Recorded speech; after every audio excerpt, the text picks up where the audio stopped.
Welcome back, you degenerates, to the number one gambling podcast show in the world. Mr. Morgan Watts, Mr. Billy FFD. How you doing tonight, Morgan? Been better. Had better days, Billy. Had better days. No comment. Mr. Morgan learned the hard way about the hook today. You know, we were very confident in the Ohio State bet and the minus 14.5. I told you guys on the show that we recorded on Tuesday that I already had the 13.5. Loved it. So I loved it so much I bet it again at 14. I pushed that. Morgan waited all week and got a 14.5 like a total loser. And he's sitting here not very happy. Sorry for his loss. There'll be plenty more wins to go this year. We're still doing well, you know. I'm down bad. Yeah. I'm down bad right now. Mentally, he's down bad. It's now midnight. We were supposed to record at 9:30. There's been a roller coaster of emotions for the last 2.5 hours. I am mentally broken. Our current video. CJ Stroud, Chris Olave, Master Teague, you have broke my soul. Yeah. Our video chat is going on 2.5 hours at the current moment. We've just been in here just talking, yelling at TVs, jumping up and down. Gotta love it, though. That game had the most emotions, I think, of any game I might have ever watched. I don't know if I've ever ran and jumped in front of a Zoom Skype screen so many times, but then also screamed at a Skype screen and nearly cried so many times. I remember last year. Was it last year? It was the year before. Oklahoma versus Baylor went to 5 overtimes. The year they introduced the new overtime rule, where they have to score the touchdown, they just kept scoring touchdowns, and I just kept me and Mike, the kid who's on FFD with me. We went back and forth just fading the team. We lost so much money that game, and somehow we lost everything. Because we were like, all right, we can't hedge this bet again during the 5th overtime. We can't do it again. That's 7 hedges throughout the game. Lost it all. Lost everything. That's how I feel right now. That's how I feel. I feel like I'm losing. I'm losing left and right. UCF right now, you're not doing what you're supposed to be doing for me. You know, we have plenty of time. Gotta trust the process. Trust the process. Woosah. Trust the process. Let's hit the over. Let's have a positive day for me once again. You're like the Will Smith to my Martin Lawrence right now, and just causing all this anxiety. I just got to woosah. You just compare me to Will Smith. That's an honor, Mr. Summertime himself. Hey. Oh. Gas the boys up. That's what why did you just do it? Oh, what did I just miss? I don't know. I'm behind. I'll let you know in 10 seconds. Yeah, you can't have seen something and I haven't seen. I'm ahead of you. What is happening here? I'm rattled. Everybody, ladies and gentlemen, I am falling apart. Yeah, Mr. Mo Watts is falling apart. But we're not I have to wear a hat from now on because I pulled all my hair out because of CJ Stroud. Oh, he literally grew some gray hairs during that game. Not some. All. The entire head is. I am a silver fox now because of that one game. The Silver Fox and Will Smith show coming to you live. I have skipped my Tom Cruise years. I skipped my Brad Pitt years. I have gone straight to my Robert Redford years. Hey, it's not bad. I didn't even get the Clooney years out of it. Nah, I think you're in Clooney. I think I went past the Clooney years. No, I think you're good. I think I pulled my back jumping up and down at one point. I'm definitely past the Clooney years. You still got some gas in the tank, Mr. Mo Watts. But tonight we're not talking college football. We're not. We're finishing up what we started last week. Now we're going over the NFC, some futures, some win totals, some props, this, that, the third, whatever came to our mind when we're thinking NFC gambling. There's some things I've already placed. I don't know about you, but we'll get into it. Let's start off with the NFC East. Me and you have the same division winner, and when I saw your notes, I was so happy. It brought us NFC least. Yeah, it brought a smile to my face to know that for once you're not going to take the Eagles to win the division. Although I do last in the division. How is that possible if you have them win 7 games? Gonna find a way. Okay, we'll figure it out. We both have Washington football team plus 200 to win the division. Obviously, the Cowboys are the favorite, but there's something about this Washington team that their defense off the charts good, best pass rush in the league. They're gonna end the year with the most sacks. It's a guarantee. I told everybody over and over and over again. A nice little defense to take in fantasy was Washington because they play the NFC East. There's zero offensive line in the entire division. We had him Ryan Fitzpatrick. The guy can sling the ball 5.5 country miles, not just one, unlike C.J. Stroud. We have.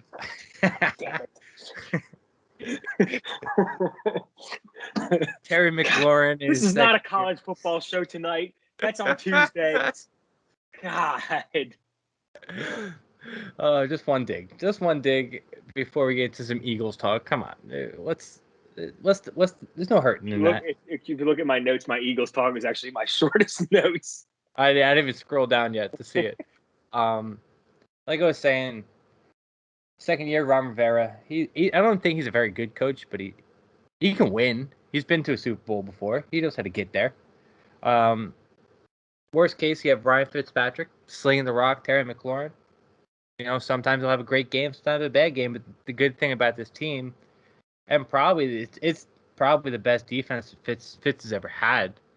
You know, he's a wanderer. He's been on 12 different teams, but decent wide receiver core. One of the best young running backs in Antonio Gibson, who I think is going to make a big step. Offensive line improved a little bit. I love this team. I've already placed this. This is one of the division winners I've already placed. I love it. Yeah, like I said, you said in the beginning, I'm on Washington as well. I think they're phenomenal for all the reasons you just stated. There is no stronger front four defensive line than Montez Sweat, Chase Young, Matt Ioannidis, and Jonathan Allen. They are unbelievable. Sweat and Young are going to probably both put up double-digit sacks. Young very easily could go for a sack record one of these seasons. He is just that dynamic. He is a beast coming off the edge. There's some amazingly athletic left tackles out there. He's on a whole other fucking planet. This dude's from fucking Jupiter. It's amazing how much he can dip at everything with it.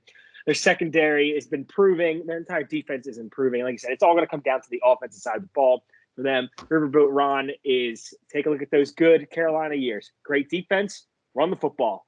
Plain and simple. Then you work the play action pass in there. Antonio Gibson, stud running back. Well, fantasy top 10 running back. Love Antonio Gibson. Love Antonio Gibson. If Antonio Gibson is top 10 back this year in fantasy, I won my league. Hey, he's probably going to be my number one running back in the league. So, add Curtis Samuel to that offense, who I think you'll see in the backfield with Antonio Gibson a few times. A huge weapon.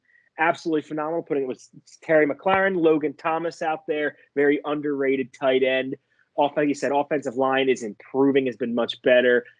Eric Flowers, reclamation project out of Miami over at Giants, sucked at left tackle. And the guard, he's not that bad. He's pretty good. Brandon Sheriff is one of the best right guards in all football, so he can just pound the ball right down the middle. I like this team. I think they have a hell of a shot to win this division and go back-to-back. The NFC East hasn't seen a back-to-back division winner in years. Yeah. This might be the year, though. I think. I think it was since Donovan McNabb and the Eagles. I think it's the 03-04 Eagles were the last team to go back-to-back, if I'm not mistaken. Yeah. It's absolutely unbelievable, but I think it's going to happen this season. Yeah, one thing I'm going to look out for all year, and I'll talk about it on the show a lot, especially during division play, I'll be looking to bet on over in the sack prop every week.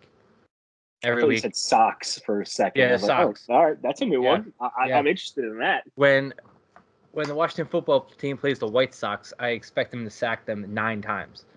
Easy. It's not bad. No, I placed that bet a bunch last year, like not on the podcast, but especially earlier in the year. Chase Young was going off earlier in the year, and he kind of slowed down a little bit, But I love that play. I'm going to be placing it a lot this year, especially against the Giants, especially against the Eagles. I think those two O-lines are absolute garbage. There's definitely money to be made. I don't know if I'd say the Eagles O-line is garbage, but, okay. We still have 3 All-Pros over when you there, have to throw the ball 40 times a game and you have a rushing quarterback who might not always get to the line of scrimmage, anytime you hit him in the backfield, it's a sack. As long as he's a quarterback. It's not always on the offensive line, though. not always on the offensive line. Listen, 6.5 sacks. I'll take that all day if you give it to me against the Eagles. I just remember watching opening week last year, and we gave up 11 sacks week 1 to the Redskins. Yep. Everything looked great at the beginning of the year. Carson Wentz came out on fire, had 3 touchdowns in the first half. Everything went downhill real fast, and our entire season just completely fell apart. Which is a perfect segue to talk about the rest of this division real fast. Like you said, we think the Redskins top. Cowboys, everyone seems to love the Cowboys this year. They have talent. They have offensive talent for sure. I don't trust their defense still.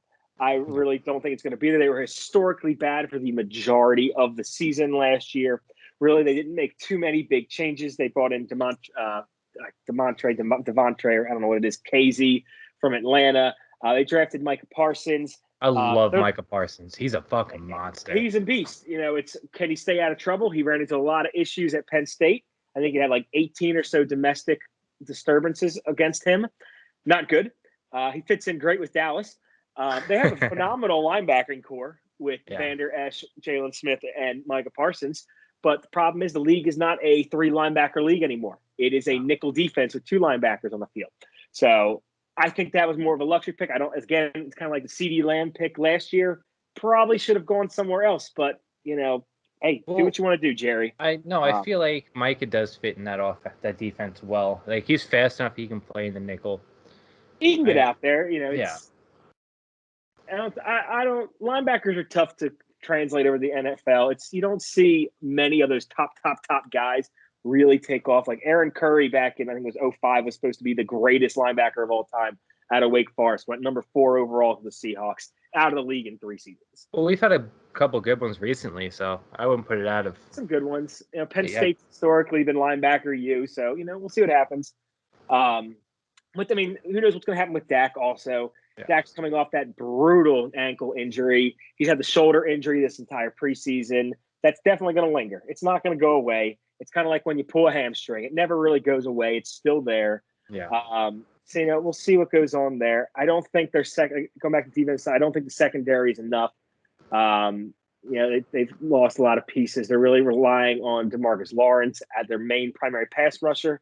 Guy's getting old. He's been injury prone the last few seasons. What's he got left in the tank? I don't know.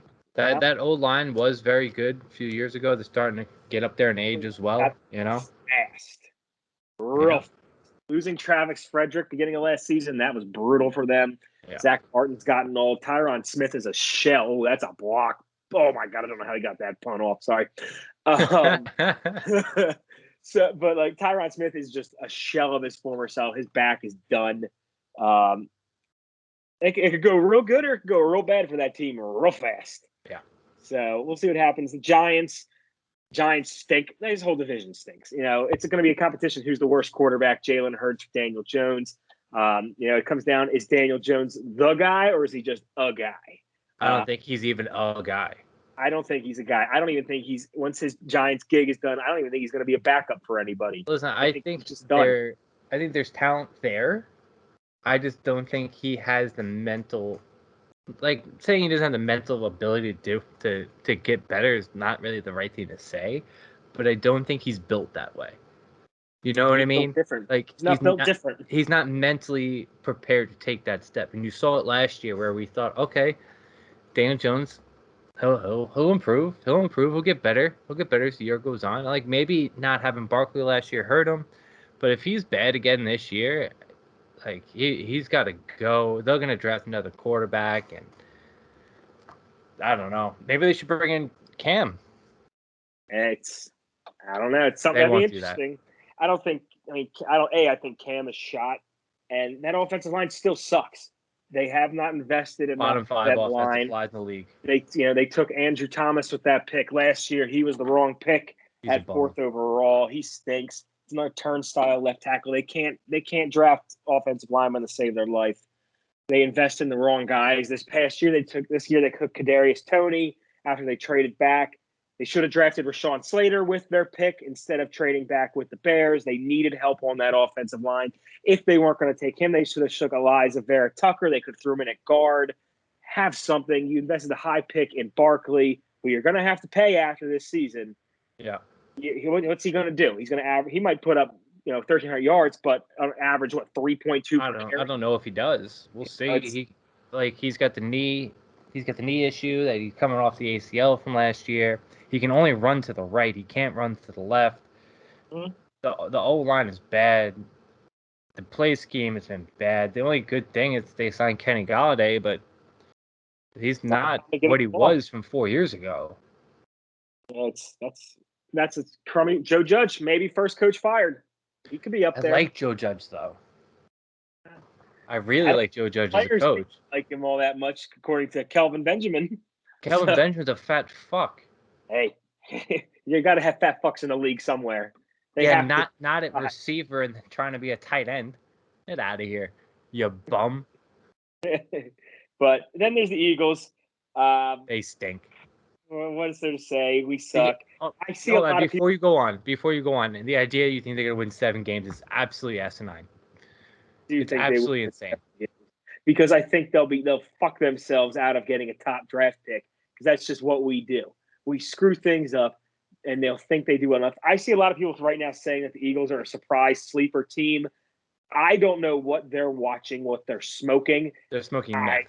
Our guy Stephen A. Smith said it best: "Stay off the weed." Like, it's unbelievable. I don't know where this is coming. I do think they will win 7 games.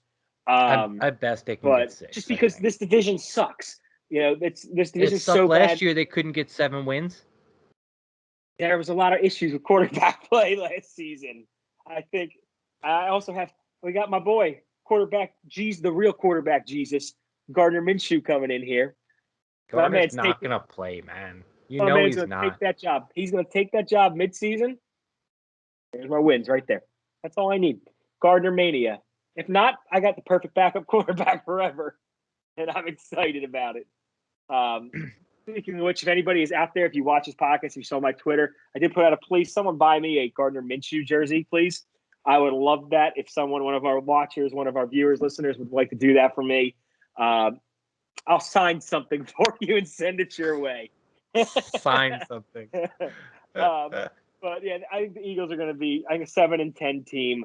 They're switching, a lot of young talent in there. They're going very young, getting rid of the older guys. It's a transition period. I think it could be a tank. It could be a tank job. Oh, I know. I'm well aware of that. We haven't had a good secondary since Lito Shepherd, Sheldon Brown, Michael Lewis, and Brian Dawkins were back there. And Asante Samuel was back there for a while. But that's enough of. I don't want to talk more Eagles. Okay. I want to bring something up. Okay. I'll be looking towards, like, when the Eagles Giants play, I'll be looking towards the unders. Cowboys Giants, I'll be looking at the over just because Daniel Jones does have an arm. Washington against anybody on this division, it'll be a little like game by game, see how the teams play out. Just because, the whole theory of, good defense doesn't apply to anybody. So you kind of have to look at the number. I might be staying away.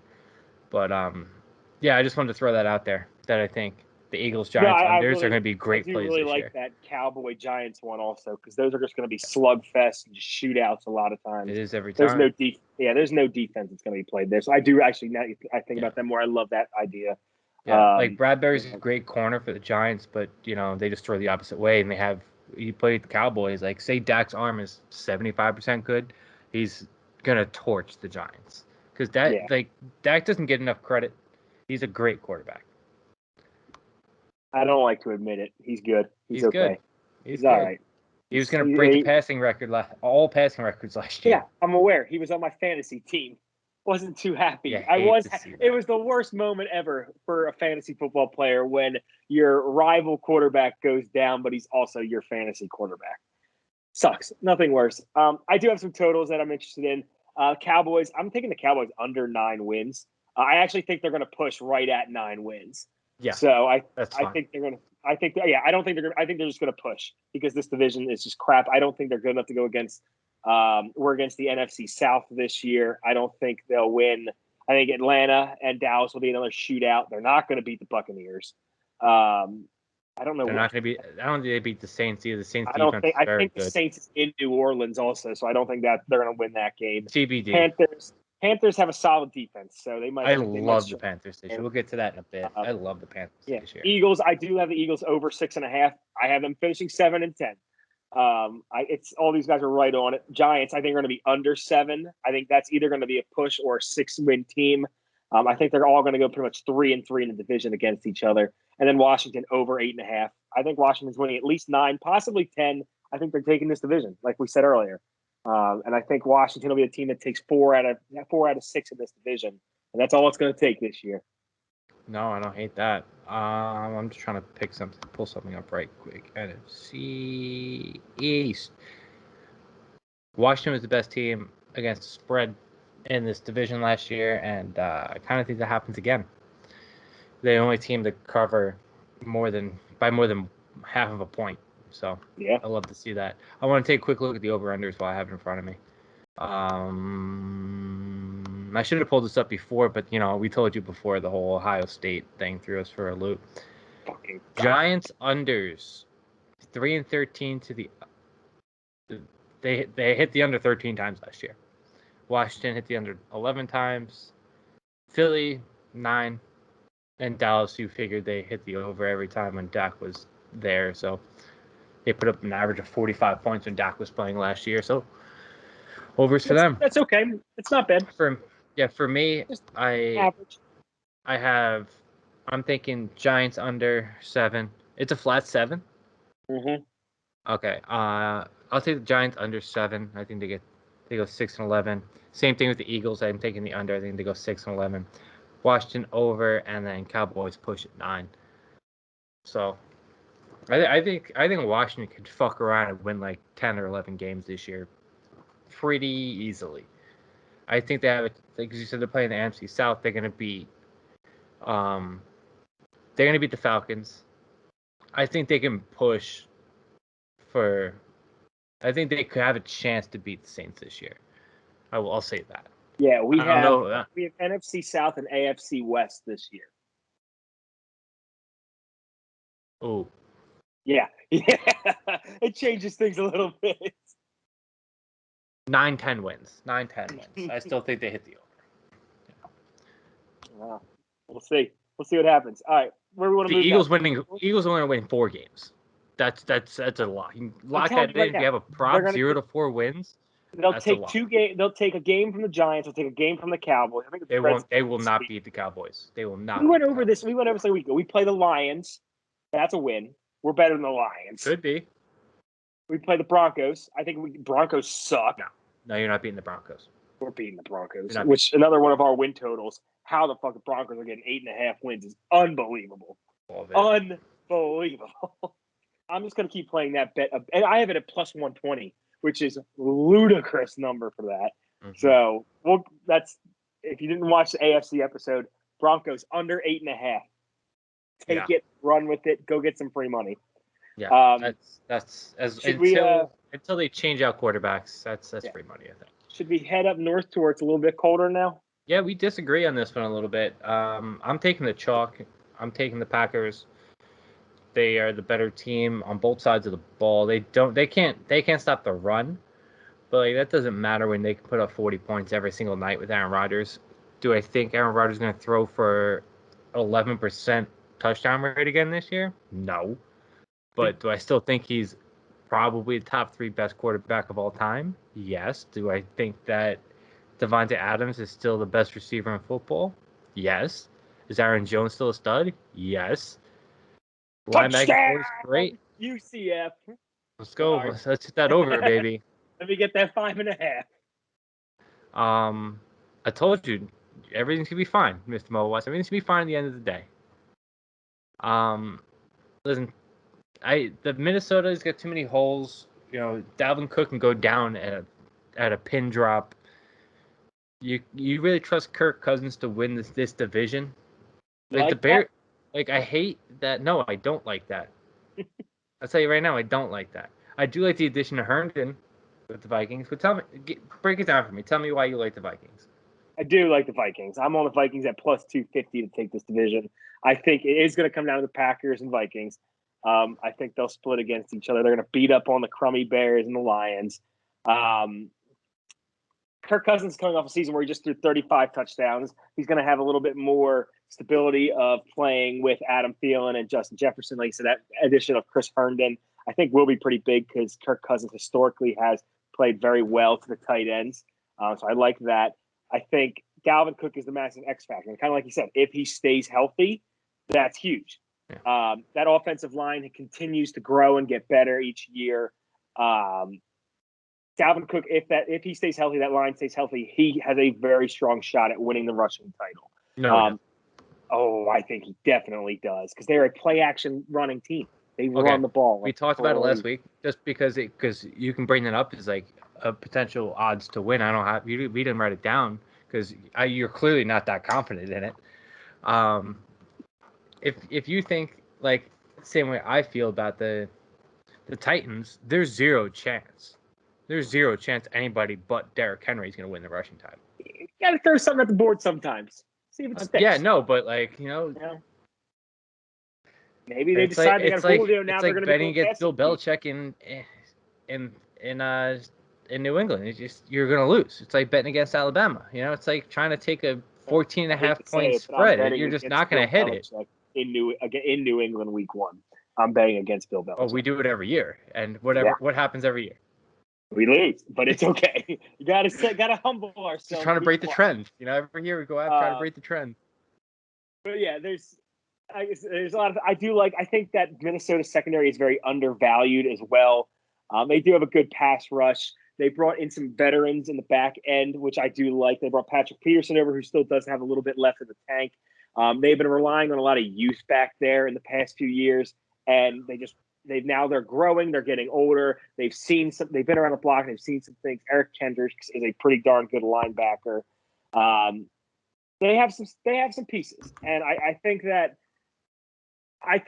getting to the point where they have a strong coach who's a defensive coach. They've built around them. They play well for him and everything. They know the system that they work. They have perfected at this point. I like what's going to happen. I think that, and we'll get into it a little bit later with the Packers. I still think the Packers are going to make the playoffs. I think the Packers will make it as a wild card team. I think the Vikings sneak the division this year. I think they just get one little extra win somewhere here or there. I see down at the bottom of the notes here you have Packers to win the Super Bowl, but not to win the division. That's I do. I have reasoning for that one too. Listen, I don't know. I can tell you one thing. The Bears, not going to get it done. The Bears stink. You have Bears over 7.5? I don't think so. 8 wins. 8 and 9. I can't let that happen. if you watch FFD, if you watch Fantasy Football Degenerates, you know that in our first year, I had Matt Nagy's face on a garbage can the entire season. Not Adam Gase. Matt Nagy. He's the worst coach in the NFL. 100%. There's enough talent on that team to make it go with fucking 8-8 and fucking 8-9. But I think they lose if they don't put Justin Fields in week 1. There's no shot. I mean, week 2. I don't think they're not going to inject some energy into that team. But even then, like, this is a tough division outside of the Lions. Like, the Lions gonna win. You have Lions win 4.5 games. You're a fucking psychopath. It's such a low number. You're a psychopath. You got to take a risk at it. And Sewell's one of the worst O linemen to ever be drafted. He looks terrible. That's in my notes for them. He does look tough. He looks rough. I don't love what I see. Their defense can carry them, but I do think that Justin Fields looked good in preseason, obviously.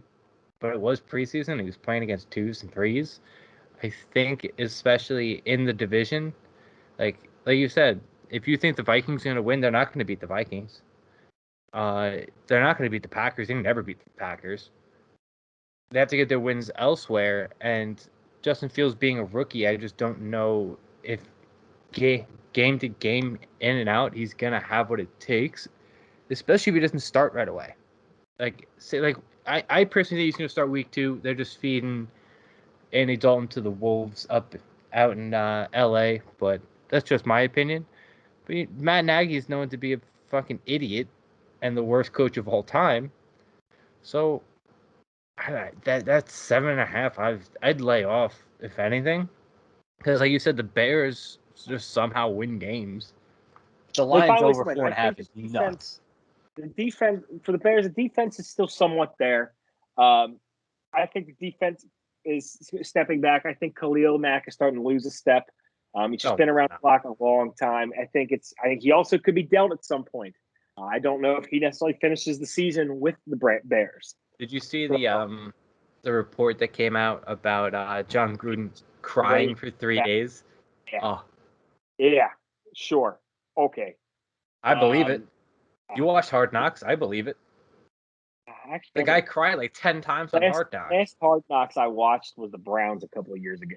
Oh no, go back and watch the Raiders. That one's good. I haven't watched this year's because there's nothing happening. But I'm not intrigued by watching the Cowboys. No. But no, we'll go through like the Bears. I think defense is they have always had historically a great defense. Obviously, the Monsters of Midway. I think the defense is starting to get older. It's going to take a step back. They really don't have great cornerbacks, which I think you need to have in this division, especially with Aaron Rodgers and Kirk Cousins he's still a decent quarterback. He can sling the ball a little bit. I don't think they have those guys that can cover and enough with them. The secondary. Back end with Amos and Eddie Jackson. They're good. They're maybe the second tier of safeties. They might actually be the second best duo after Poyer and Hyde. I would probably say. I really like them. Yeah, they're both nice, but I don't think they complement each other very well like Hyde and Poyer do. I think both Amos and Jackson are two more ball hawk kind of safeties. Whereas you have the opposite, and where you have Hyde is more of the ball hawk, and Poyer is more of the in the box kind of guy. I don't think they work as well together, but they have a ton of talent back there. Offensive side of the ball, like as long as Andy Dalton's under center, that nothing's happening. That team's going nowhere with it. Mm-hmm. Allen Robinson wanted out at midpoint last season because of the contract stuff. Yeah, he got a little bit of money thrown his way and all, but what's he going to do? Cole Kmet, I do like him at tight end. I have a fun fact. I like fun facts. Allen Robinson is and will forever only be the only wide receiver to get 1,000 yards with Blake Bortles and Mitch Trubisky. He's a Hall of Famer. He's good. He's that good that he has Calvin that bad Johnson, people who? throwing him. Jerry Rice, who? I love that stat. That's somebody wild. tweeted it, and it's like it's not like a real stat. Yeah, like you just so happen to have. That's but crazy. It's impressive. Yeah, and like you said, Matt Nagy is going to be the death of this team. This team maybe could do something, but Nagy's going to kill him.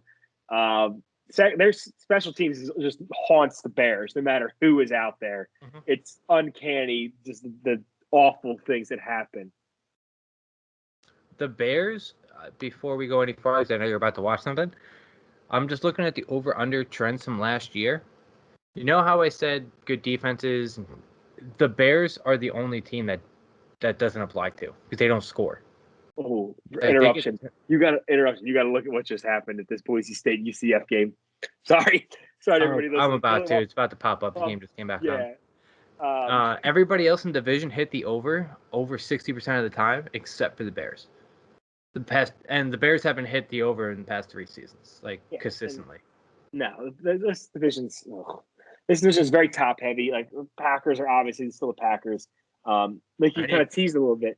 I need 8 points for the teaser, by the way. I'm covering right now at the 5.5, and I need. What do we have? I need 68. So I need. I can't do. I need 15 points. 15 points in 15 minutes. I can get 15 points in 15 minutes. UCF is cooking right now, baby, and we're gonna get a short field on the safety. This is what happens when we watch football while we do this. We're gonna start recording this on Wednesdays. We have the attention span of squirrels. Like we're just looking at everything just like that. We see a safety on a fucking punt, a botch punt, and everything. I'm just hooked. We got there's money on the line here. Gambling. You should have seen us 3 hours ago. Yeah, it was torture. It was the worst thing that's ever happened. Getting back to the North, I do, like Billy said and kind of teased it, I do have a play on the Packers for the Super Bowl. I think the Packers are going to be a wild card team, and I think this is the last ride for Aaron Rodgers in Green Bay. It also, I think, could potentially be the last ride for Aaron Rodgers in general. I would not be shocked if he hangs him up completely at the end of this season. He just signed 2 years, didn't he? No, he redid his contract, so he's a free agent after this season. Oh, yeah. I thought it was a 1-1. I thought it was a player option the next. Maybe there's a player option, but he has the ability to be a free agent at the end of the year. So he could be. Yeah, he almost broke that. Nice run, dude. He almost broke it. It came close. It was close. Let's get back on topic. Packers, they have a great offense. Problem is, they do not invest in that offense. They are leaning on what they have. And Randall Cobb. Adams, they bring back Randall Cobb to make Aaron Rodgers happy. Whoop-de freaking do. I felt like that was a joke. I remember when everybody thought Randall. Remember when everyone thought Randall Cobb was going to be a star after like his second rookie year and everything, and he just was just a dud.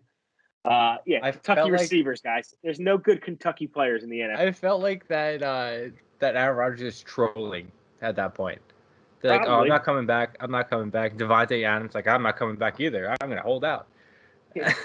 Give me Randall Cobb. Unless you give me Randall Cobb. Like, we don't really want Randall Cobb. That would be funny. Bam, Randall Cobb's on the team. Give me Clay Matthews. Sorry. I don't know if you saw this next graphic that comes up. I'm about to. Boise State is minus 31 yards in the second half so far. Oh, that's brutal. That's unreal. So they have a great trio with Rodgers, Adams, and Jones. I do have kind of some questions. Is Robert Tonyan is his breakout real? Was it more of a fluke last year and everything? Aaron Rodgers historically has never really been a big go to the tight end quarterback. He also hasn't had that guy really throughout his tenure until this past season. So, take that with a grain of salt. My Come boy, on, finish your sentence. I'm trying to do something for content real quick. One thing that does worry me about the Packers, because they are an older team, they have a very late bye week this year. And I do get nervous with that, because if they do not get a first-round bye in the playoffs, how does that affect them going into it? Something I'm just thinking in the back of the head. Another thing that I worry about with them is they lost Mike Pettin as their defensive coordinator, replaced him with Joe Barry, who has previously been a defensive coordinator and has stunk. So what does that mean for the defense? Only time will tell. They have a good cornerback in Jair Alexander. I knew they drafted a quarterback in the first round, but I can't remember what his name was. We'll see what happens with them. We already kind of talked about the Bears. The Lions suck. They will be competing for that first overall pick. I don't know how they got swindled into taking on Jared Goff's contract. That was one. Yes, they got a first-round pick also, giving up Stafford. Good for Stafford. We'll get into that in a little bit. Like Billy already said, Penei Sewell has looked like crap so far this playoffs after being taken 7th overall. Will they get it together? We'll see. Sometimes tackles take a little bit of time to develop and everything in the NFL. I will say he might be able to catch a football better than Jamar Chase. So possible, very possible. They lost a ton of talent, though. Galladay's gone. Marvin Jones is gone. That's a lot of touches on the offensive side of the ball. They didn't really adequately replace them with. I mean, you really have an offense that's DeAndre Swift, who's injured, and TJ Hawkinson. You have the young kid, Sam Brown, who's been showing off in practice and preseason, but you don't know if it's going to translate. They're not winning 5 games. That's why they brought Jared Goff. That's what I'm trying to say. Jeff Okudah is their only good defensive player, and even he wasn't that great after getting taken 3rd overall out of Ohio State last year. And if he actually looks good, okay, who's on the other side playing right cornerback? I don't know. I don't know who the fuck it is. Yeah. I'm not too concerned about it, in all honesty. But that's really where I'm at. I do have, like I said, the totals for those teams. I do have the Bears over 7.5. I think they'll find their way to 8 wins because their defense is talented enough. Lions over 4.5 solely because it's such a low number. It's the NFL. Weird things happen. That's the only reason I'm taking that over 4.5. Packers over 10. Obviously, Vikings over 8.5 because I do think the Vikings win this division. I think the Vikings and Packers both end up with 11 wins, but I think the Vikings will win this on in division wins. Is how they will win this division. Yeah, and just a little against the spread update for them. The only team that was positive against the spread was the Packers last year. Everybody else was less than 50%. Don't like that. Teams on fading. Although I will say I am taking Vikings -3 week one. I already locked that in 2 weeks ago. I like it. That's my boy. That's just locked in. It's been locked in for weeks. You can't change my mind. Let's move on. NFC South.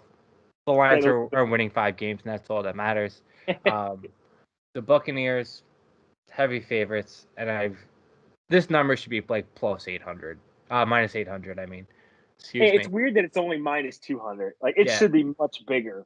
Like when we say the other day, Chiefs were -500. Chiefs are -250. I think their division is much closer than the South is. What I'm gonna say is if Jameis can get the Saints to 4-2 or even 5-1 before Michael Thomas can quote unquote come back, allegedly, they have a chance because their defense is good and they can just rely on the run if they have to. But the Bucs defense is way too strong. They brought every single player back, and then they added Gio Bernard. Tom Brady's age is like fine wine from the 1800s. Like he's $100,000 bottle of wine at this point. They're the fastest linebacking core in the league. It's not even close. Devin White's one of the most electric players to watch. Yeah, that's all I got to say. The weapons are unstoppable. It's tough. There's a lot of mouths to feed. That's a great team. I Buccaneers are the easy take. I have Buccaneers as well. You add Giovanni Bernard into that offense as well. That's a very underrated get and add into that backfield. Fun fact about the Buccaneers, and I were talking about their defense is just fast and brought everybody back. They're the only team in the NFL that didn't allow 1,000 yards rushing last season. Yeah, I see that in your notes. I like that. Which is amazing. And again, this doesn't happen. They get a ton of pressure out of their 3-4. Vita Vea was phenomenal last season. You still have Ndamukong Suh, who still can do some things, and he's still a physical specimen down there. My only concern about them is they do still have a young secondary. They played well down the stretch last year. Will it continue? We'll see.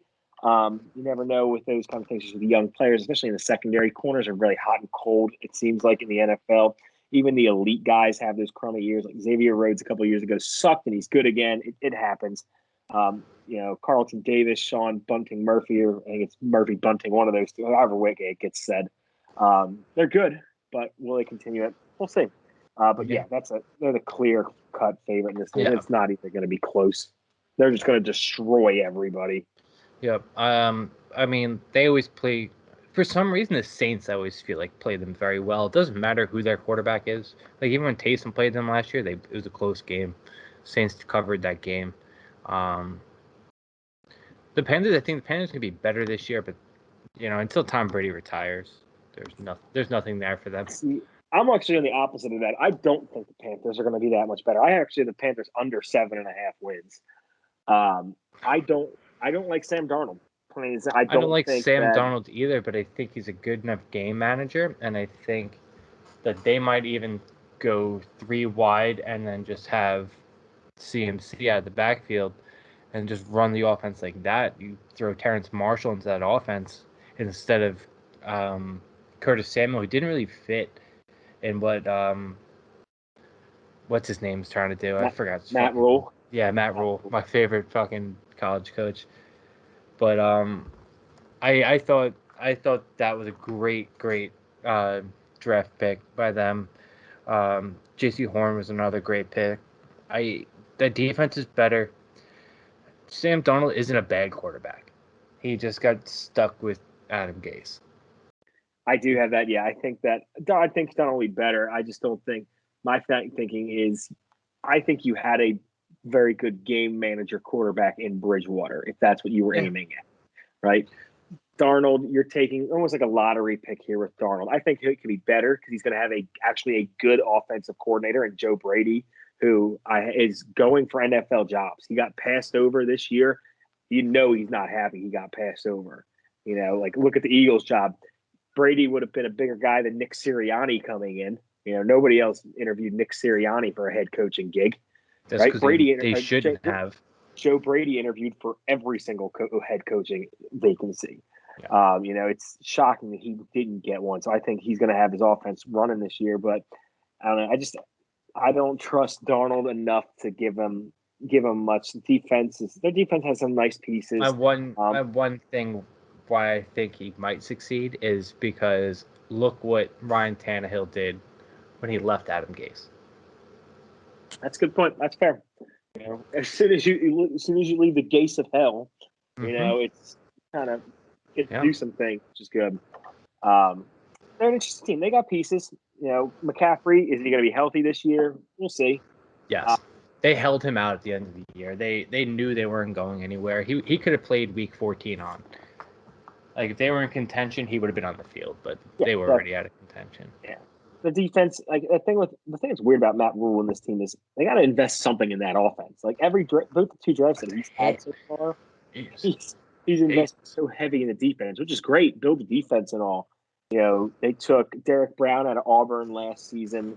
I'm pretty sure last year, if I'm not mistaken, they drafted only defensive players in the entire draft. This year, J.C. Horn, I love J.C. Horn. He was my favorite corner coming out of this draft. He has a mean streak to him. Brian Burns, he's an awesome defensive end linebacker hybrid that they have. Shaq Thompson's been a really good pro. So they have players. I don't know. I don't like them enough. I think they're sitting around a 7-win team at best. It's just you're going to lose twice to the Buccaneers. I think they split games with the Saints and the Falcons. And then they play the NFC East. Yeah, and I think I think that they beat the Giants. I think they lose to the Cowboys. I think they beat the Eagles. They go 2-2 there. That's 5 or 6 wins. I think the Eagles are in Carolina. I think the Giants could sneak a win there. I don't know. It's tight. I think they go 1-3 against the NFC. Are Giants going to Carolina, or is Carolina coming to New York? Because if Sam Darnold's going to New York, give me. No, it doesn't matter because either way they're going to win that game with McCaffrey. It won't even matter. The Giants can't stop the run. Little side note, this division's pretty good against the numbers. It's going to New York, by the way. Oh, I love it. If they're dogs, you're gonna see me jumping for joy. And they have the AFC East this year. Oh yeah, no, I think they win. I think they win. They definitely win 7 games. 7.5. This number, they win 8 games. They win 8 games. Next year they win 9.5. Tom Brady retires because he won a Super Bowl again this year. Tom Brady's never leaving. Tom Brady's gonna be quarterback until he's 70. 2050, Tom Brady, Super Bowl champion. He'll have his 37th Super Bowl ring. Moving on to the Saints. Thank God that Sean Payton gave up on Taysom Hill. I love Taysom Hill as a player, but not as a quarterback. If there was no Alvin Kamara, I think that he could be a very good running back. He's just straight downhill. No care of what happens to his body. Special teams, no care what happens to his body. He'll play tight end. He's like a utility guy that I feel like every team needs, but only Sean Payton has. And having him being used in that way works. Having him as a quarterback that we saw last year just didn't work out. If Michael Thomas comes back, the team will be decent. I don't think they win 9 games like you say. You say that under 9 wins. I think that's about right. I think they win 7 or 8 games.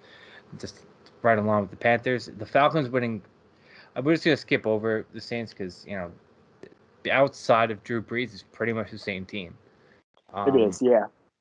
Defense didn't really change over that much. They lost Jenkins, I believe. And, Michael Thomas didn't play it all last year, so he plays 1 snap this year. It'll be great for them. But the Falcons winning 8 games is fucking nuts. And I understand why you think they will, but that was supposed to happen last year. And I was all over Matt Ryan if you watch FFD last year. I thought that they were in for a massive year. I had a prop for Matt Ryan for passing yards, and it was terrible. The new coaching staff, all this goes into play. I don't like it. I don't trust it. I do like Kyle Pitts. I don't know if I like him enough to take the future on him for Rookie of the Year. Offensive Rookie of the Year, I should say. But, Calvin Ridley is I think he is a great option. I don't have the number in front of me. I'll try to look it up while I kick it over to you. A great option for most touchdowns. He's had 10 plus touchdowns every single year. I think it's a great bet. Ridley's, I like Ridley. He's going to have good numbers. My favorite bet already for week 1 is Kyle Pitts over whatever his receiving yards is against the Eagles. Mm-hmm. He's going against his hometown team that he wanted to play for, who traded to outweigh the pick that could have moved up to get him. Eagles historically cannot cover tight ends, let alone athletic, speed freak tight ends. His number's probably like 47.5 to 52.5 or so, and he's just going to destroy it. They held him out most of the preseason. They said they wanted to just get him a couple reps before that first game. He'll be amazing. Their offense is still going to be great. They're going to put up points. What will they do at running back? We'll see. Mike Adams is in to replace Todd Gurley. It is amazing how fast Todd Gurley went downhill. It is a shame because he was a fun as hell running back to watch. Mm-hmm. Will Mike Adams do well? He played great in the nice limited role with Carolina last year. We'll see what happens there. Like you said, Ridley is still a stud. Ryan is still going to get it done. I like the Falcons to win over 7.5 because, as I said, when Matt Ryan has a new coach, they make the playoffs that first year. They have a great offensive season. They did it with what's his name? Dan Quinn, was that his name? Dan Quinn, right? And then if you do wind up watching Hard Knocks, he's hysterical. I will say that. Yeah, it's like he's from the inner city. It's weird. It's weird. He's like a 60-year-old man. Just like I don't know. He's just very strange. I think the other thing with them is they got a kind of a bad rap, I think, from earlier in the year with their defense. They had the 4 or 5 week stretch where they lost games right at the buzzer pretty much, giving up a lot of points. They kind of got it under control towards the end of the year, kind of like the Cowboys sort of did. They didn't make a ton of upgrades to their defense or anything, but law of averages, they have to be better. If you have all these things go wrong for you last year, have to go right for you a little bit more this season. They have a hell of a kicker also who's going to win them some games, Young Wei Koo. Young Wei Koo? I like some of their pieces. I think the over for their wins is a good bet this year. Like I said, I think Matt Ryan's only got a few shots left in him. He's staving off and doesn't want to lose his job to a possible rookie quarterback next year. I think he's going to come out and he's going to do some things. Ooh, I finally found the number. Calvin Ridley's plus 1,200 for touchdowns. Yeah, man, that's my card. I was finishing up a card over here. Don't hate that. Don't hate that at all. Get in the end zone. Rest of this division, you said that the Saints. I have the Saints at under 9 wins. I think they're like 8 or 9. So yeah, I think the Saints are getting old. I think they're getting old real fast. I do have questions about Kamara though this year with the change of quarterbacks over from Breeze because Jameis pushes the ball. He pushes the ball downfield, and he's aggressive with it. Where Breeze was not that guy because he didn't have the cannon. Breeze was the smart quarterback who would take the check down, would find Kamara in the flat or coming across the middle. Is Jameis going to do that? Yeah, I don't know. No. I don't think he will, which I think as a fantasy guy for yourself, I think that hurts Kamara's fantasy value a lot going into this season. Because Kamara's not the true running back. I told you time and time again, like he has the ability to just be a receiver. Kamara's good enough absolutely. in the receiving game. He doesn't need to go in the backfield at all. Yeah. But did he get in that end zone? He did, yeah. Love to see it. Love to see it. Great for my over. We need one more. We need one more, and then we're back. And we're going to get a touch on the minimum we're going to end up pushing. Anyway. It's not going to end at 31. How the turntables, baby. How the turntables. But yeah, just run through for the totals. I have the Bucs over 12 wins. Like I said, they're playing the NFC East. They're probably going to sweep the NFC East. They might go at worst 5-1 against the NFC South and lose one game in New Orleans. Right there's 9 wins. I don't know. I think they're playing the AFC East. I said this year. That Bills Buccaneers game is going to be a fun game to watch. I'm excited to watch that Super one. Bowl should have been last year. That's going to be a good one. Calls that were bullshit. I think Brady's going to just tear up the Patriots. He historically tears up the Jets. historically tears up the Dolphins. They might lose that game with the Bills, but at the minimum, he doesn't tear up the Dolphins. Maybe that's okay. That was the first conversation me and you have ever had. Was how Tom Brady's trash against the Dolphins. Actually, doesn't tear him up in the standard of how he does to the Jets. Let's put it that way. Yeah, but with this, he never had a team like this. This is a super team. This is a super team of the NFL. This is better than the 2007 offense he had with the Patriots when they went undefeated to the Super Bowl. Like, it's unbelievable. There's a prop out there. Bucks to go 17-0 is plus 600, and then Bucks to go 17-0 and win the Super Bowl, which never happens because it just doesn't happen like that. Is plus 1,800. That's it. Yeah, that's how good the books think that. Might just throw $10 on it and see what happens. Yeah. But all right. Any other last thoughts of the South? Or we want to head out west to the shores? No, let's head out west. I think. Like, the only thing we disagree on is the Falcons. Like, the Panthers, I think, can go either way with the over-under. I'm not going to really touch either one. The Falcons are not – their defense is way too bad to win 8 games. It's not even in the realm of possibilities. Yeah, let's get crazy. Let's see what happens. Yeah, you can get all crazy you want, buddy. I like to get crazy. Out in the West, I don't know where you sit on this one right now. I have the Rams winning this division. I have them at plus 190. I think Matt Stafford was the missing link to that team. A quarterback who's not Jared Goff, who's not a liability, not a game manager. Matt Stafford's a hell of a quarterback. Matt Stafford's probably a Hall of Fame quarterback. He's got to win. I think you're going to see it now, especially that he's not in Detroit anymore. I know he is, but the Hall won't see it that way. That's exactly it. I was sold on Matt Stafford the moment he had that game-winning drive when he separated his shoulder or whatever it was. I knew it 5 years before that. The guy can throw a ball. Oh, he can sling it. I loved Matt Stafford at Georgia. Him and Noshawn Moreno in that backfield, that was a fun team to watch. I wanted Noshawn Moreno in the Eagles so bad. I thought he was going to be a star in the league. He had a couple of good seasons, but he kind of flamed out. We took a pretty good running back that year instead in Lesean McCoy. So that worked out pretty well for us. But yeah, I think the Rams win this division. I think Cooper Kupp and Robert Woods are both going to go for 1,000 yards. Tyler Higbee is going to be a great option for Matt Stafford. Again, Matt Stafford has had tight ends previously. He plays to his tight ends. We've seen Ebron put up numbers. Hawkinson has put up numbers.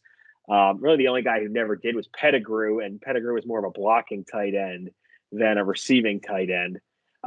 Their defense is awesome, led by Aaron Donald, Jalen Ramsey.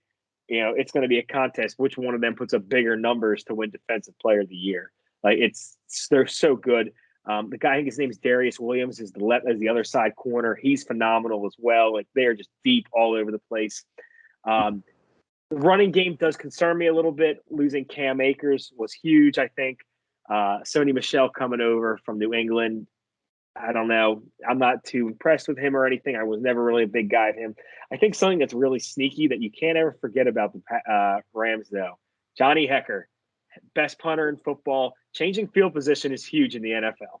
And especially when you have that defense like that, he can pin guys down inside the 10. If there's a prop out there on your Aaron book. Donald. Yeah, sorry to cut you off. If there's a prop out there for Special Teams Player of the Year, it's not even a contest. Hekker is by far every year. It's been Hekker the past 3 years. He is, or you can make a case he's the best punter of all time. And I'm not even going to argue. Pat McAfee would like a word with you.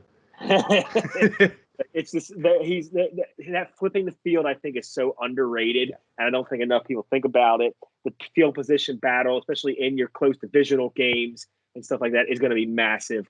Because think about what he can do that a normal punter cannot do. He's going to pin you inside the 10. Like I said, Aaron Donald can pin his ears back and come right after you and try to kill you. Right, Robert Quinn over there on the other side can come right after you, and then you're going to force the quarterback to throw some prayers up there. Jalen Ramsey's just chilling, waiting in the wings, and he knows where that ball is going to be. Yeah, people still give him too much shit. He's still a very, very good football player. Like there's a lot of slander that goes on about Jalen Ramsey. Oh, absolutely, because the bet on himself with the money stuff and everything. People hated it to back the Brinks truck up tweet that he did. Oh, I love it. Stuff. Then, we're Brinks truck guys. Oh, it was absolutely. That was a great tweet. It I was have fire stuff. 7 or 8 articles that involve, like, the first 2 sentences are, we're about to back the Brinks truck up because of Jalen Ramsey, and I love it, and I never love steer away from it. Yeah, absolutely love it. He's great, and hey, he's in Jacksonville. You can't fault the guy for being the way he was because he's in Jacksonville. Like Absolutely. Jacksonville does things to people. I'd hate my life probably too if I was down there. Yeah. Listen, I agree with everything you just said about the Rams. I think that's what's most likely going to happen. On my book, you have what 175? 190. That's what I have as well. Because I saw, I use a few different books, and I was just shopping for lines. One was 175. I have one that's 190. I like you said, I think Matthew Stafford's the most underrated quarterback probably of all time. The Sony Michel trade, I don't know what's going to happen. Darrell Henderson they say it's a sprained thumb. It looks like he's got a broken thumb. He's wearing a cast on his thumb. But they said Darrell Henderson's going to get the majority of the workload, even though they just traded for Sony Michel. I don't think Sony's very good. I think he's a decent goal line back at best. McVay's a top 3 coach of all time. It's no contest. He's the smartest man on the field at all times outside of Bill Belichick.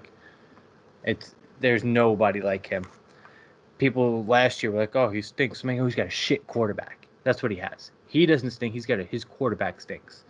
A prop that I really love, and this is something I don't want to say publicly because I did it last year. Well, I did something of the same sort. Last year, I took Matthew Stafford to lead league in passing yards. Didn't work out very well. Not gonna lie. This year, there's a prop out there. Matthew Stafford over 27.5 touchdowns. In my mind, there's zero scenario that doesn't happen. Only way it happens if you get hurt. That's it. Yeah. Only way. Because, like we said, there's no real running game. It's good enough of a running game for the play action to work, I should say. Another prop that I love, and I just found this number while I was looking up the number for Calvin Ridley, plus 4,000 Cooper Kupp most receiving touchdowns.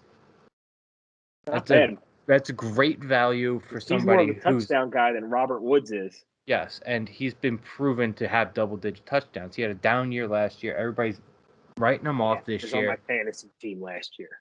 He was my 3rd-round pick last year. I understand. And I'm going back to the Cooper Kupp. He's a great player, even a better name. He's a big body, knows how to fight for the ball in the red zone. For that value, with the best quarterback he's ever played with, give it to me. I will say one thing about the Rams that, as we've been talking, I've thought about and didn't think about previously. The O-line? O-line. The O-line stinks. Andrew Whitworth, you got to worry about because he's a 40-year-old left tackle. That's always a bit of worrisome, but no, not the O-line. Actually, on the defensive side of the ball, Brandon Staley left to become the coach of the Chargers. I don't know who they replaced him with, but just something to keep an eye out. They had a great defense under him. Does it continue? Talent-wise, it should. Defensive coordinator-wise, we don't know. We've seen great teams bring in shitty coordinators, and it changes some things up. So something to keep an eye out. I think they'll be okay. I'm not going to worry about it too much, but just something that pop the head a little bit. A little tinker in there. I do have a sleeper for this division, and you absolutely hate it, and I really don't care what you think because you take minus 14.5 lines, so clearly you don't understand what a number means. That's just mean. Cardinals plus 600. Cardinals plus 600 to win the division. It's a spicy little line that I can get behind. Kyler, step up. He was one of the best quarterbacks in the league last year until he got that little shoulder injury, a little shoulder sprain. You add in DeAndre Hopkins. Second year with DeAndre Hopkins. They had all last season to work together. Another year under Cliff. I think that the offense will run better, although they cut Isabella. They cut what's his name? Johnson. Not carry on. What's his name? His dad was on the Jets. Come on. Keyshawn Johnson. Keyshawn Johnson Jr. Oh, I didn't even know that one, actually. Yeah. They've been drafting all these receivers, trying to find somebody that works, but it doesn't really matter because they have D-Hop. The Kenyon Drake fiasco, people think that Kenyon Drake's a good running back. It's finally over. Chase Edmonds is good enough I like Chase Edmonds. between the 20s. Yeah. And then you have James Conner, who's great goal line back. Improving, like obviously he can't stay healthy, but if he can stay, he's gonna be the goal line back. He's gonna be eating those touchdowns. And if he doesn't, Kyler's gonna run it in. Or he's gonna lob it up the up. I think they're gonna put up a lot of points. The addition of JJ Watt on that O line is gonna help a lot. They did lose Patrick Peterson, but I do think that at plus 600 there's a little bit of value there. Yeah, it's I'm the opposite. I think they're going to finish last in the division. That's just your idiot. I think the loss of Fitzgerald and Patrick Peterson are big. Even if their talent was starting to kind of disappear, the leadership the two of them provided was a huge factor. Yes, J.J. Watt came in. Yes, J.J. Watt's a good leader. Yes, he's still a good player. Probably the best leader out there. J.J. Watt's had a ton of injuries over the past few seasons. They lost Hassan Reddick, your number one pass rusher. Chandler Jones wanted out at one point this past offseason.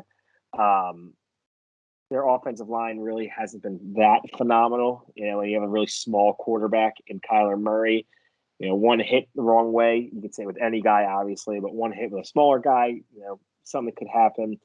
I think the league has had a little bit more time also to kind of gauge what Cliff Kingsbury is and what his offense is and everything. I think he's still bringing it. I personally thought he was still bringing Kyler up to speed.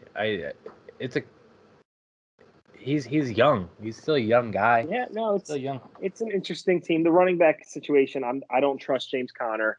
I like Chase Edmonds. I very much like him. Like I said, Chase Edmonds is a great running back in between the 20s, and then they're just going to give the ball to James Conner. That's my opinion on it. That's how I think. That's why if you look in fantasy drafts, they're being drafted right next to each other. They're probably going to score the same amount of points because Chase Edmonds isn't going to score any touchdowns. It's going to be all James Conner. Yeah, he's going to be the vulture. He's going to be that guy who vultures touchdowns all season. No, they have talent. They have potential to be a team. I don't trust the defense. I think that's what's going to bring me back the most is their defense. I don't trust it.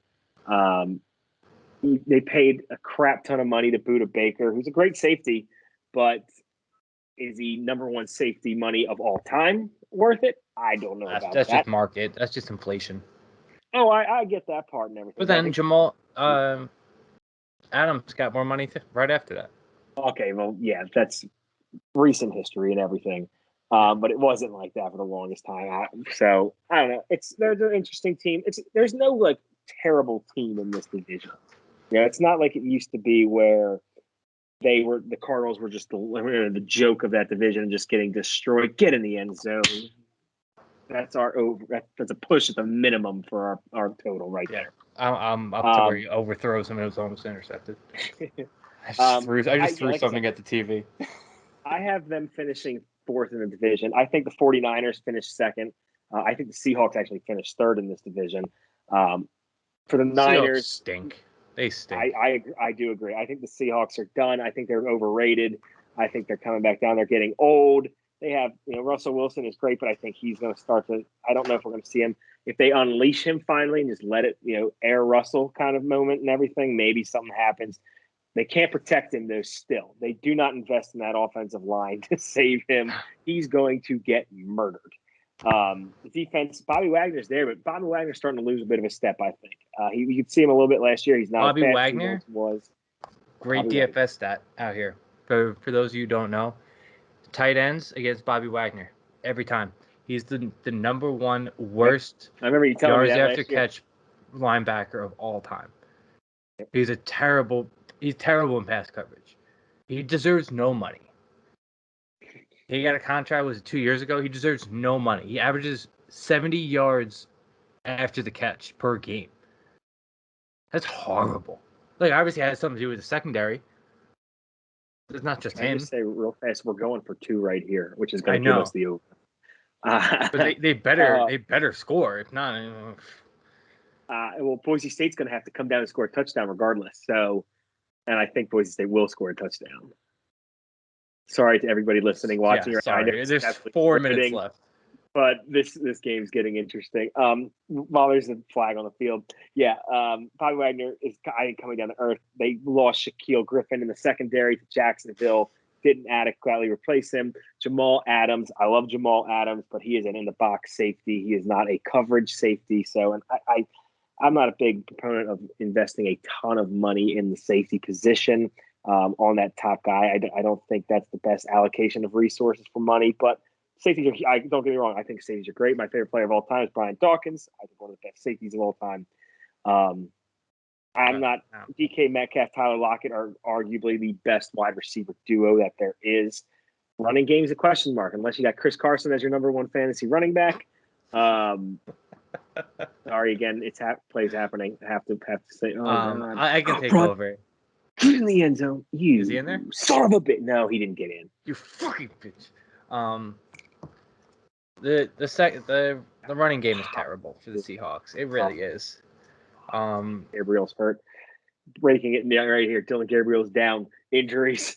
Pete Carroll doesn't trust Russ to throw the ball. He's a big proponent of just running, relying on defense. How do you not get in there? What a bitch. I do think Pete Carroll is actually a very overrated coach. Oh, yeah. He won a few games at USC and then... Yeah, he can build you a culture and everything, but I think he's a very overrated coach. Last team in this division, the 49ers, I think they have as much talent as any team in this division by far. And I think what's going to be the deciding factor for that team is Trey Lance. Does Trey Lance take over at any point in time? If not, if Trey Lance does take over and he's what we think he can be, sky's the limit for this team. He's also very inconsistent. I do love your under 10.5 wins pick. I think that's great. That's a great pick. I think they could finish third. I really do. And this division could go any way. Arizona could finish first in this division easily. This division is so competitive. It is every year. They all play each other very close. Division to watch. The offenses are so much fun to watch for all four of these teams. The defenses, all four of these teams, except for probably the split Niners and Rams, but they're going to give up some points to each other and everything, which is awesome. The Niners are going to go with Jimmy G. Jimmy G's a game manager. He's nothing more. He's not an impressive guy. Raheem Mostert's going to be the running back for them. For about 3 weeks till he gets hurt. About 3 weeks until he gets hurt. They did just trade Wayne Gallman away. They did. I know. I saw that actually this afternoon. It stunk. It doesn't matter. They're relying on a lot of guys coming back from injury. That's what killed them last year. But they have as much. He kills them every year. In the league. It's a shame because there's always that team. There's one of them every single year. It was them last year. If they come back healthy. There's something wrong with the running back room out in San Francisco. It's every single year. Right now they have two guys out. They have Jeff Wilson out, and they have what's his name? I can't remember the guy's name. It begins with an H. Whatever it is, he's out too. They're going into the season with 2 running backs. They just traded one. The defense is never healthy. Deebo Samuel's never healthy. Ayuk was hurt a couple games. Kittle's never healthy.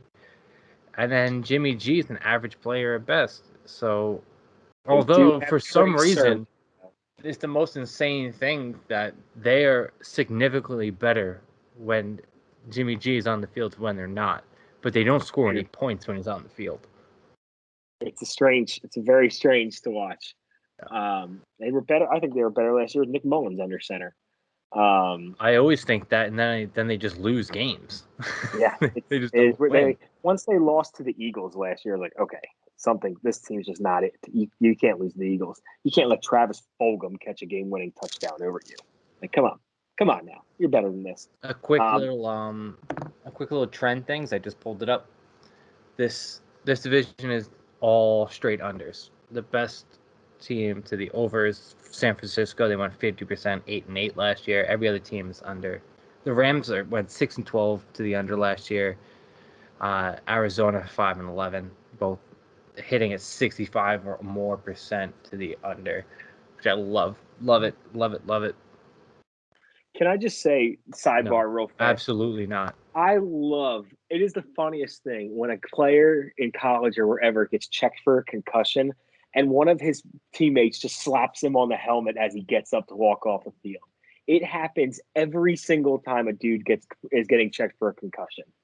And there's always someone who comes up as they help him off the field and slaps him in the back of his helmet like, good job and everything.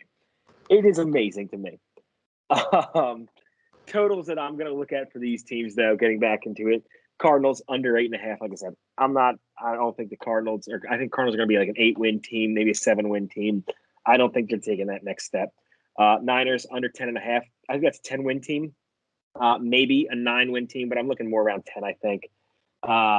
Rams over 10.5. I think the Rams have a shot this year to make some big noise. Mm-hmm. Rams, I think, have as much talent as any team.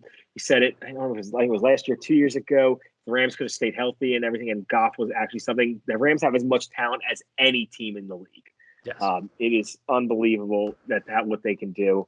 Seahawks, I do have them over 10. It's a tough division. It's so tough, and they're going to outscore teams. That's where they have to let Russ cook. If they don't let Russ cook, they have no chance of winning. I think they maybe take the reins off a little bit this year. They don't. They said they're not going to. Well, we'll see what happens. But it's a tough division. You know, it could be. We'll see. That's all I got for the West, though. I guess right here, a couple of seconds behind me. Yeah, I have a couple Super Bowl picks before we kind of wrap some things up. Do you got any picks Super Bowl guys you want to get into before Super Bowl, I mean, obviously, I like the Bucs. I don't hate the Rams. The only one I've put in, I kind of wait a couple weeks. Unless there's like great value, like we talked about last week with the Titans, plus 3,000. I kind of wait to see what happens, see if the numbers change a little bit before I invest the entire season into a Super Bowl future, because they change week in, week out. Some weeks you can get a better number, some weeks they're not as good. So I always try to shop for the best numbers. Yeah, definitely. I have a few that I'm looking at early on in the season. Obviously, Chiefs at plus 500. You got to go with you have to look at the favorites, obviously. Chiefs, Bucks plus 600. I do like the Bills at plus 1,000. Packers plus 1,300. Like I said, I think it's kind of an Aaron Rodgers swan song. This could be the end coming up for him. Rams at plus 1,400, and like Billy said, my favorite one is that Titans at plus 3,000. I love the Titans. I think adding Julio is huge. I love it, but then I hate that we're both on it. I know, because I placed it like a month ago and didn't even tell you. Yeah, that was one of my absolute favorite ones. If the defense can take that step, I really like the Titans this year. Billy, you got anything else? Anything else you want to get into before we shut her down?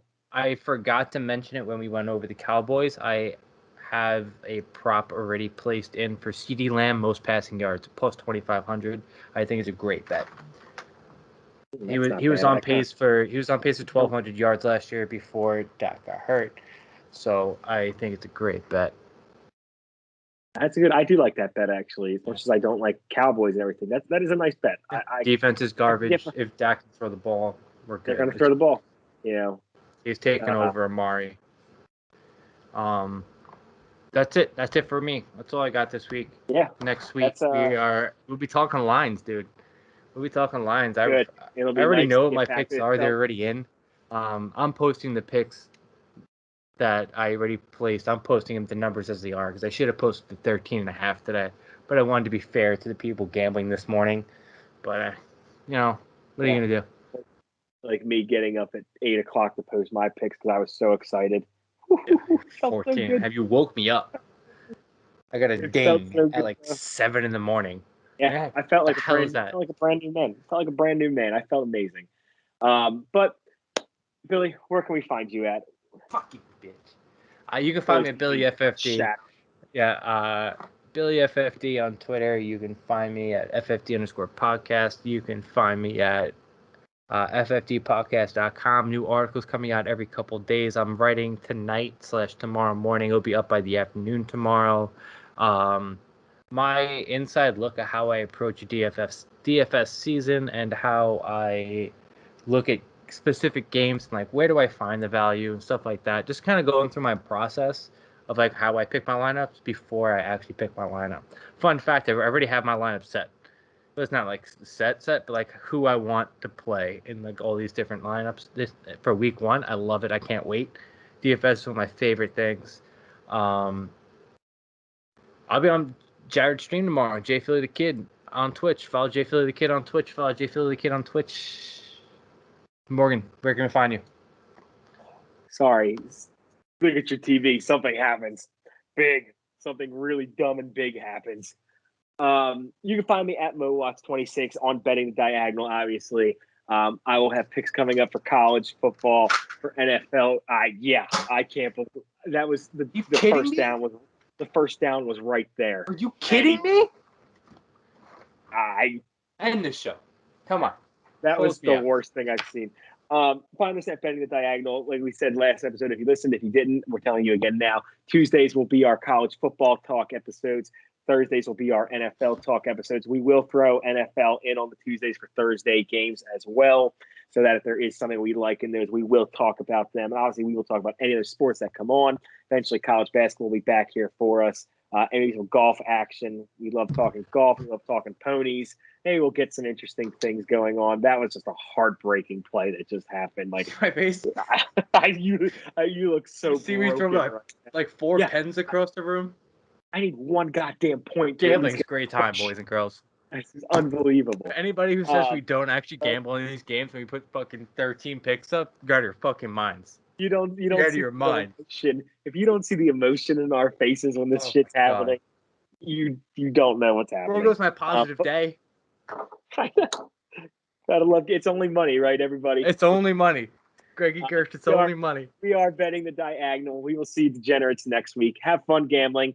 Always bet responsibly. Gamble responsibly. Have a good night.